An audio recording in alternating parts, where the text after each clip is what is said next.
in the heart of downtown Memphis, with 3 blocks of nightclubs, restaurants, and retail shops. The Beale Street Entertainment District is a melting pot of Delta blues, jazz, rock and roll, R&B, and gospel. Beale originally was home to traders and merchants that used the convenient location to move goods along the Mississippi River. By the 1860s, many traveling musicians began performing on Beale, and over the next few decades, Beale Street began to flourish. The Orpheum Theatre, the South's finest theatre, was added in 1890, and in 1899, Robert Church, the first black millionaire in the South who purchased the land around Beale, created Church Park at the corner of 4th and Beale Street. Church wanted to give musicians a place to gather. At that point, Beale slowly began transforming into a recreational and social center where folks could unite and listen to music.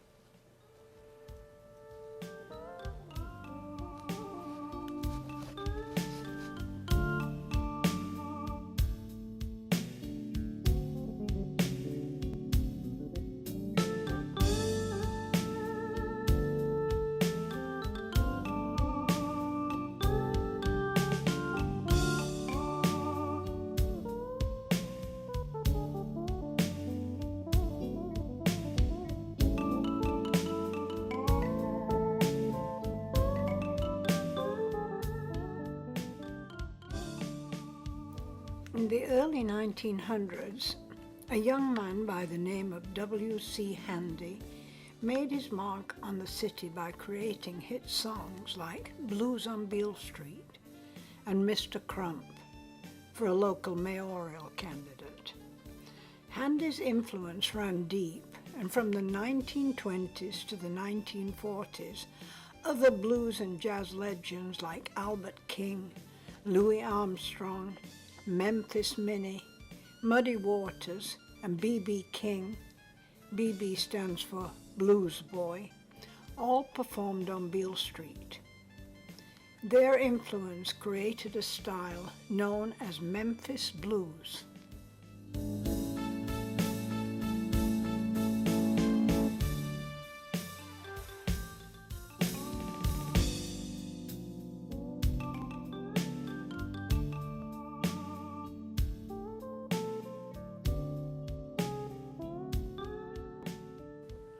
In 1966, Beale Street was declared a National Historic Landmark, and in 1977, Beale Street was officially declared the home of the blues by an act of Congress.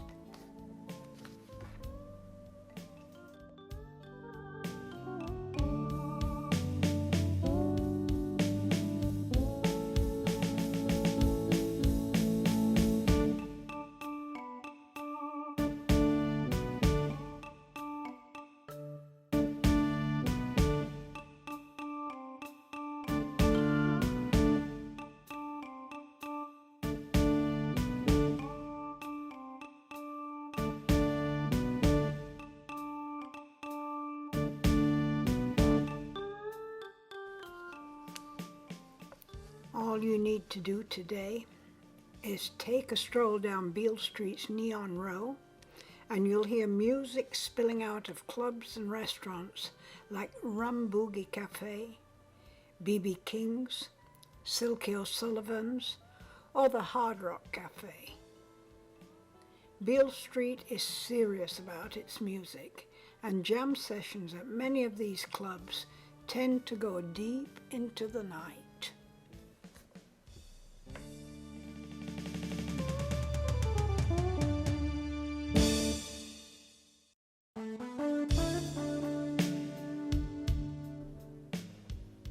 We're now aboard a paddle wheeler, and we're beginning a 2-hour cruise down the Mississippi River. This is a cruise that is narrated and the narrator was very, very good and gave lots and lots of information. I learned that the length of the Mississippi River is approximately 2,320 miles, slightly shorter than the Missouri River. The Missouri and the Mississippi Rivers combine to form the longest river system in the USA and North America. The Mississippi is also the fourth longest in the world.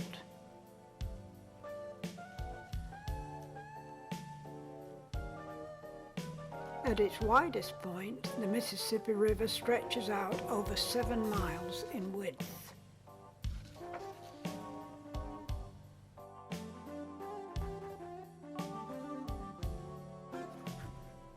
It was a very hot day, so I took refuge in the air-conditioned compartments. This meant that I had to film through the window, so you will see watermarks on some of the pictures. We are now passing the very expensive homes in the area. They have a wonderful view of the river.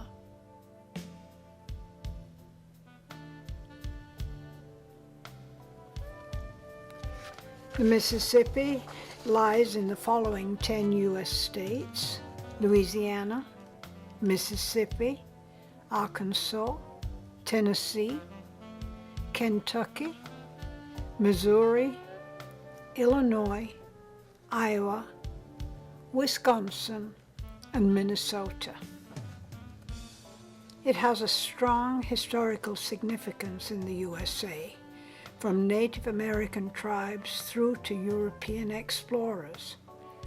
The American Civil War, the Great Mississippi Flood of 1927, and its modern commercial uses.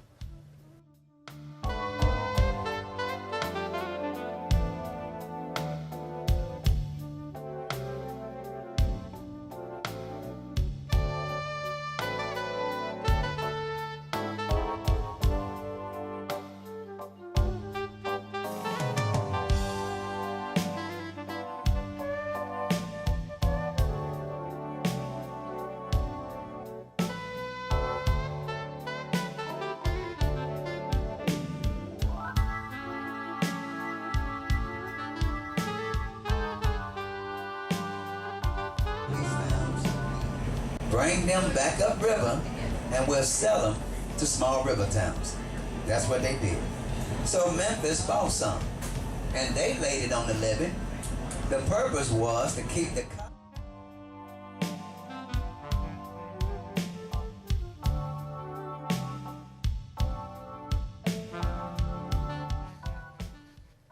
The first bridge built across the Mississippi River was in 1855, with the first railroad bridge finished a year later, in 1856.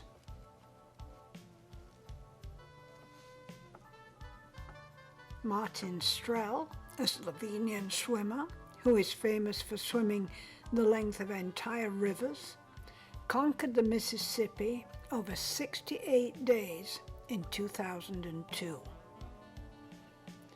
Many of Mark Twain's famous stories are related to or take place near the Mississippi River. This includes the well-known Adventures of Huckleberry Finn.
Our river cruise is coming to an end. So we are now with Jesse, and he's taking us over to the Peabody Hotel. And we're going to see the March of the Ducks, which is famous, has been on Sesame Street, the Johnny Carson show. And you are in for a treat.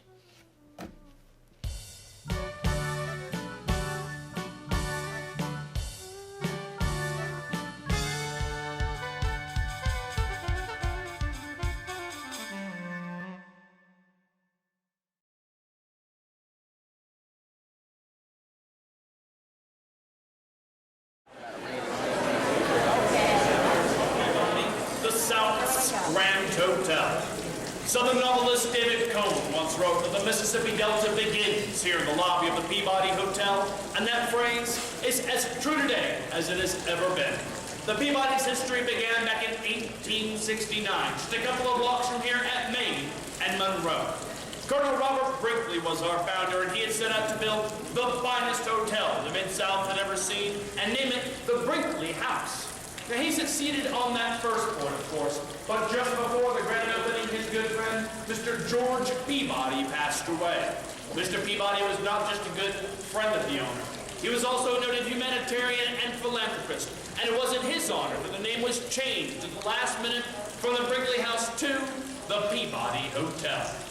Now, the Peabody has always stood as a symbol of Southern hospitality and elegance, and it was so at Main and Monroe until 1923. But it had been decided that we needed to expand and relocate to here, 149 Union Avenue. So after 2 years and about $5 million in construction, on September 1st, 1925, the Peabody reopened its doors to the beautiful hotel we stand in today. The Peabody has also served as a social center here in Memphis.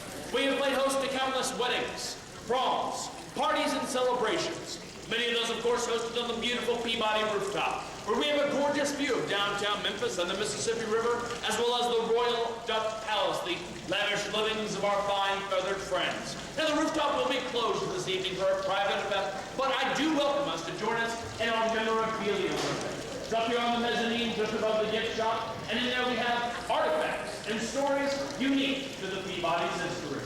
We have portraits of presidents and stars who have graced our halls. We have played host, in fact, to every president since Harry Truman here at the hotel. We have a piece of Elvis Presley's original RCA contract, which was negotiated, typed, and signed here in this very lobby.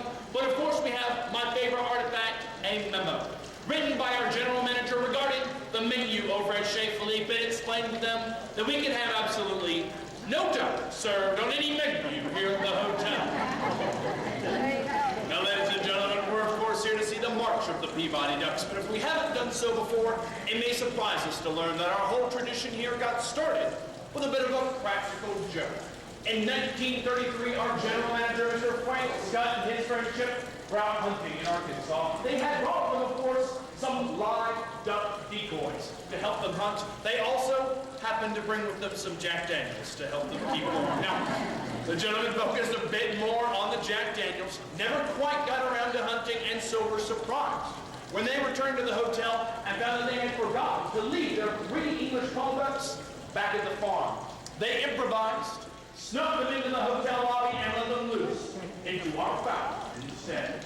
13 young gentlemen were retired to their rooms for the night, but when the general manager came down the next morning, all he expected to hear about were stories of the staff chasing the ducks around the lobby, getting them out of the hotel. But what he found was that the ducks had stayed in the fountain the entire night long. They never hopped out, flapped about the lobby, or waddled off to see sights here in Memphis, and a crowd of guests had gathered around, and they were gawking at the ducks. And the general manager ran over, he apologized. That he would get this cleaned out right away. People wouldn't have to see ducks here ever again. But the people protested. They said no, they love the ducks. They then suggested that instead we let them stay as our guests. So, ladies and gentlemen, we have continued to honor that request, for we have had ducks as permanent residents here at the hotel for the past 80 years. Then in 1940, we had a gentleman join us, a bellman, Mr. Edward Pembroke. Mr. Pembroke was a retired animal trainer for Ringling Brothers and Barnum and Bailey Circus, and he told us if given the opportunity, he could train our North American mallards to march across the rooftop ride down the elevators, and then march down the red carpet into our lobby fountain every morning at 11 o'clock. There they would stay until 5 p.m. when you usher them out of the fountain, march them back up the red carpet, up the elevators, and back to their rooms. Now, when Mr. Pembroke proposed this to management, they were skeptical, of course, but they told him that if he could figure that out, they'd let him march ducks for as long as he'd like. Mr. Pembroke went on to march ducks with us here at the Peabody for the next 50 years. He also took the ducks all across the country. They were on The Tonight Show with Johnny Carson. They were featured in People magazine. He and the Ducks even made a very special guest appearance on Sesame Street for National Rubber Ducky Day. Mr. Pembroke did so much for the hotel, but especially for our ducks, that he was named the world's first duck master.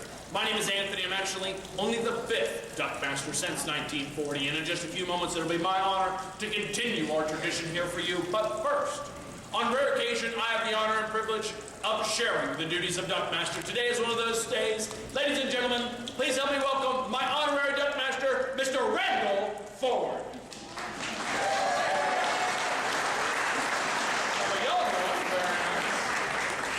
Well, ladies and gentlemen, I want to know what it means to be nominated as honorary duck master here at the hotel.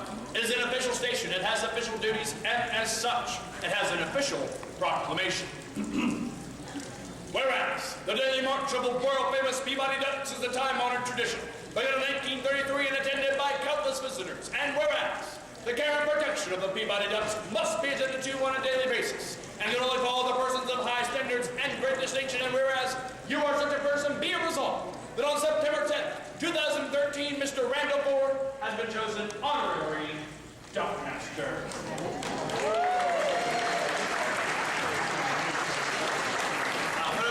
No duck master is complete without their very own honorary duck master's cane. There you go, sir. Now, in just a few moments, we're going to use these symbols of office. We're going to usher the ducks out of the fountain. We're going to march back up the red carpet, up the elevators, and back to their rooms. Now, I do ask that if we are here by the red carpet and the entrance to the elevator, that we keep those areas clear. And please also resist the urge to reach out and pet the ducks. They are wild animals visiting with us after all. We ask that lastly that we do our best to remain seated here in the lobby, but finally, and most importantly, ladies and gentlemen, please, take as many flash photos as you like. You are all guests with us here today at the Peabody, and this march is for you. On behalf of the ladies and gentlemen and ducks here at the hotel, we thank you for joining us. Have a wonderful night. Thank you. Ladies and gentlemen, good evening, and your attention, please. Welcome to the historic Peabody Hotel. At the center of the grand lobby, the point where the Mississippi Delta has been set to begin, stands the classic Peabody fountain, carved from one piece of Italian travertine marble. Although famous in its own right, the fountain is better known the world over because of its residents. If I may direct your attention to the fountain now, you will witness a tradition begun in the 1930s at the South Grand Hotel. An experience uniquely yours as a guest of the Peabody. Preparing to return to their penthouse on the plantation roof for the night. Ladies and gentlemen, the march of the world-famous Peabody Ducks.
After a very full day of activities, We are leaving Memphis on our way back to the Gold Strike Hotel.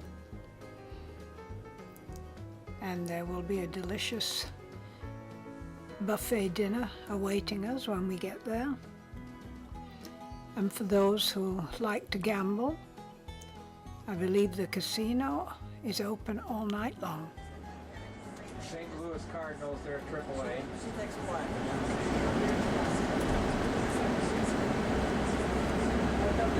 The man talked a little bit about the Holiday Inn. The one he was pointing out, that one itself was not number one. Number one was right down here a little ways, and it was the first Holiday Inn in the nation. And it was a high-rise right here.